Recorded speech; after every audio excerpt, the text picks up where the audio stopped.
Bonjour les amis. Alors pourquoi les archétypes sont importants pour l'évolution de l'être humain vers le monde invisible, vers la polarité spirituelle? Eh bien tout simplement parce qu'en fait les archétypes, Carl Gustav Jung en parle très très bien, c'est cette partie inconsciente de nous, côté psychisme, qui en fait est reliée à ces différents archétypes qui sont des formes de symboles qui nous sont transmis sur un plan transgénérationnel, mais aussi sur le plan génétique, et qui donc vit et vibre en nous autant dans nos cellules que dans notre quotidien de vie. Ce sont différentes images ou symboles que l'on peut retrouver dans nos visions de vie, dans les rêves, dans certains enseignements ésotériques, et qui vont nous amener justement un petit peu à comprendre qui nous sommes et ce qui a fait en fait la société que nous sommes aujourd'hui, et qui donc a créé aussi cet inconscient collectif transgénérationnel qui se transmet en permanence sans que pour autant il y ait une profondeur de connaissances établie pour que nous puissions comprendre et apprendre à nous en sortir. Les archétypes, c'est ainsi, bien sûr, quand je vous l'explique, c'est ainsi que je l'ai ressenti lorsque, dans l'étude et la connaissance de ces différents archétypes, la rencontre du rêve, bien sûr aussi, je me suis aperçue qu'il y avait en tout cas, dans cette évolution, pour tous les êtres humains que nous sommes, différents archétypes qui vont revenir chez telle ou telle personne, et même en nous, hein, bien sûr. Tous ces archétypes, il y en a environ 12. Je ne vous les citerai pas aujourd'hui parce que je vais vous laisser aller les découvrir par vous-même et puis peut-être approfondir un petit peu plus les lectures de Carl Gustav Jung justement, puisque lui, grâce à ses archétypes, nous emmène aussi sur une autre polarité, à la différence de Freud. C'est qu'en fait, lui rentre véritablement dans le psychisme, mais nous amène aussi sur la notion de l'âme. Et je vous conseille d'ailleurs aussi au passage L'âme et la vie, je vous en avais déjà parlé sur un des posts Facebook.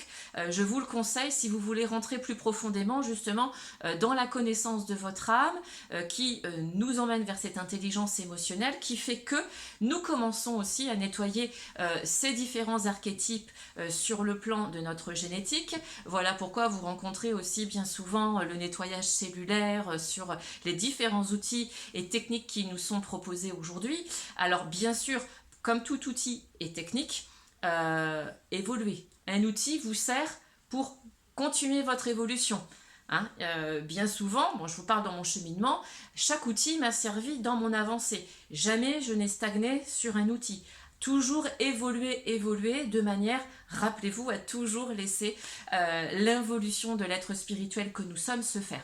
Alors l'involution, c'est véritablement la maturité, je vous le rappelle, la maturité de l'être spirituel que nous sommes, qui n'attend que ça. Il attend que notre signal, que le feu soit ouvert pour véritablement entrer aussi dans cette action, mais il ne peut le faire que si nous élevons vers lui. Donc c'est vraiment un cheminement intérieur, et la découverte des archétypes, les comprendre, les apprendre, et puis les connaître véritablement dans notre vie, dans ce que nous vivons, eh bien ça va nous amener dans ce chaos intérieur justement, qui est nécessaire.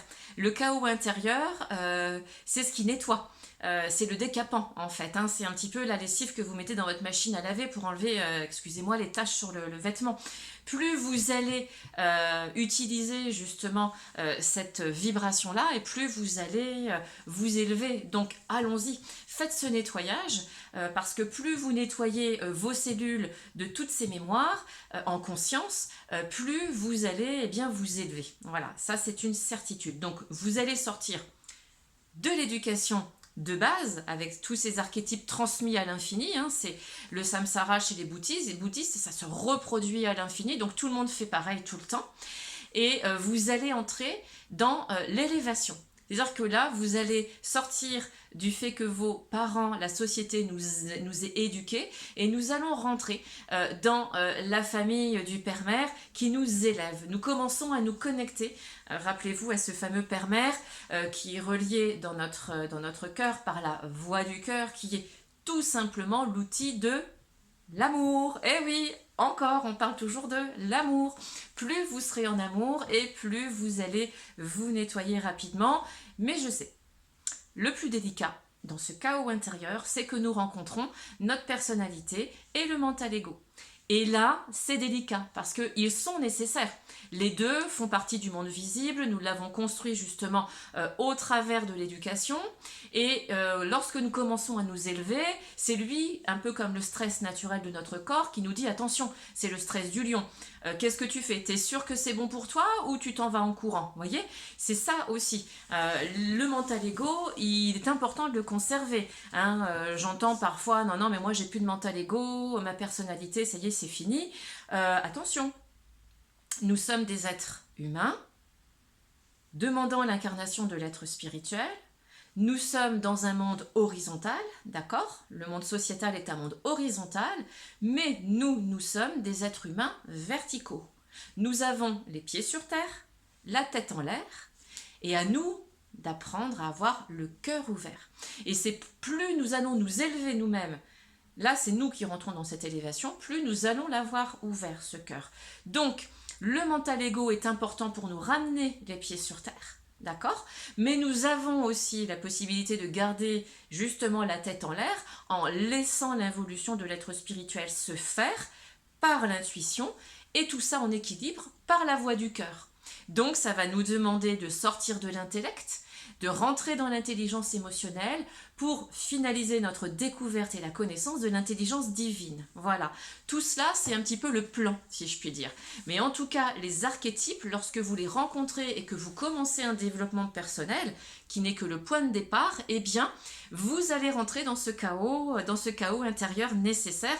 Alors c'est vrai hein, que lorsque nous le vivons, ça nous rend des moments compliqués, délicats à vivre, parce que nous avons besoin, et il nous est demandé de transformer tout de suite nos habitudes de vie, de comprendre ce qui se passe, comment nous fonctionnions avant et comment nous allons faire pour mettre des nouvelles habitudes de vie pour justement continuer à nous élever et nous sortir de tout cela, en sachant qu'il y en aura toujours une petite partie avec nous.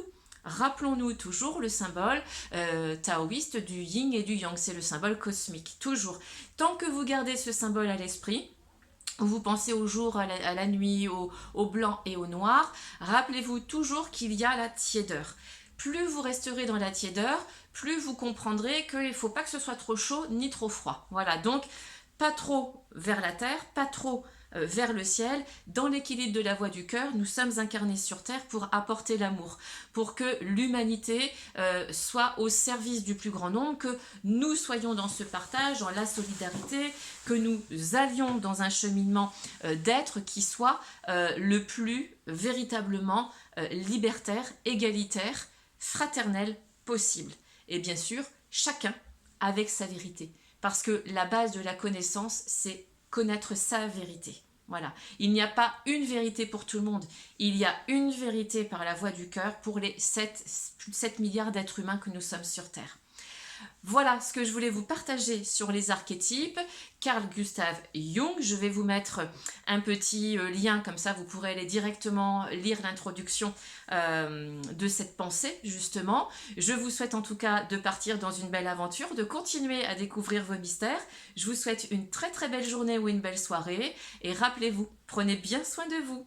À tout bientôt.